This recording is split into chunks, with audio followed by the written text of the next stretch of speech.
साधू पाहतायत की काय त्यांना नेमकं बोलायचं आहे त्यांचं त्यांना माहिती आहे.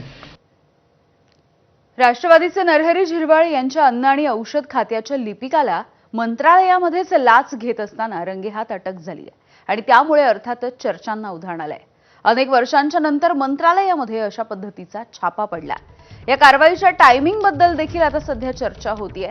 तक्रारदार हरिराम धानची यांनी या प्रकरणामध्ये अनेक गंभीर दावेही केलेत. मंत्र्यांचे खासगी सचिवही यामध्ये गुंतलेले आहेत असा दावा त्यांनी केलाय.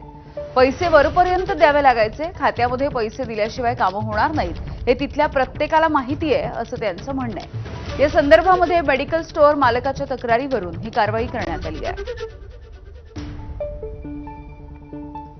राजू धिरंगे नावाचे ते व्यक्ती आहे, क्लर्क आहे तिथे.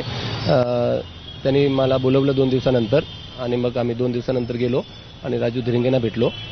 ते म्हणले की तुमचे 12 दिवस बंद आहे, तुम्हाला 50,000 रुपये द्यावं लागेल, तेव्हाच तुमचं स्टे ऑर्डर भेटेल. आणि मी त्यांना म्हणलो की साहेब 50,000 मी 12 दिवसात नाही कमवू शकणार आणि पाहिजे तर कमी करा थोडं, नाहीतर मी बंद ठेवेल 12 दिवस, मी पनिशमेंट घेऊन बंदच ठेवेल. ते पण म्हणले की आमची रेट फिक्स आहे, 12 दिवसासाठी 50,000, 15 दिवसासाठी 75,000.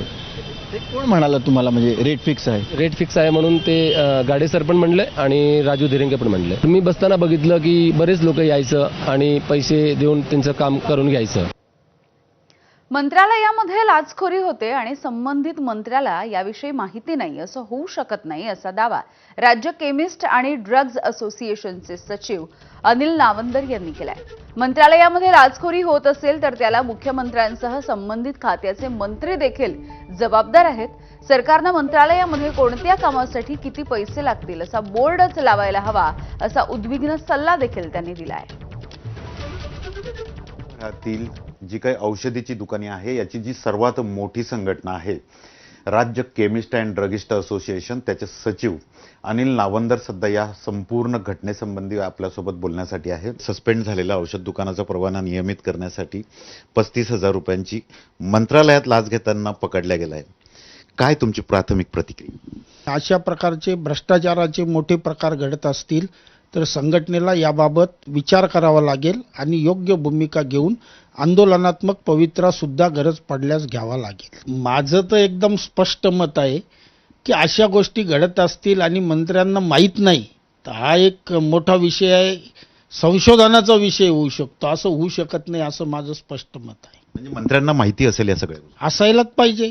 मंत्रालय चालतं तिथं हे जर घडत असेल इतक्या मोठ्या प्रमाणात येणारी, कारण तिथं काही एकटा आला तो असं नाही, अशी रोज अपील चालू असतात, इतकी लोक येतात तर एकाचकडनं पैसे घेतले असंही होऊ शकत नाही. तर त्याच्यामुळे या गोष्टी माहीत पडत नाहीत. एवढा मोठा स्टाफ असतो, कोणी तर मंत्र्यांपर्यंत ही बातमी पोहोचवणार नाही असं होऊ शकत नाही. ते असंही म्हणतात की 50,000 रुपये जी काही रक्कम आहे ही सरकारी कर्मचाऱ्यासाठी खूप मोठी रक्कम नाही, पण मी त्याची माहिती घेईल. आता सरकारने मग सरकारी कर्मचाऱ्यांनी पैसे किती घ्यायचे याचं दरपत्रक सुद्धा तयार करावं असं माझं मत आहे. कॅमेरामन शांतारामसह डॉक्टर संजय महाजन, एबीपी माझा, बुलढाणा. तर या सगळ्या प्रकरणामध्ये नरहरी झिरवाळ यांच्या बदनामीची कोणीतरी सुपारी दिली आहे असा आरोप राष्ट्रवादीचे आमदार अमोल मिटकर यांनी केलाय. नामदार श्री नरहरी झिरवाळ साहेब हे राष्ट्रवादी काँग्रेस पक्षाचे ज्येष्ठ नेते आहेत, राज्याचे अन्न औषध प्रशासन मंत्री आहेत.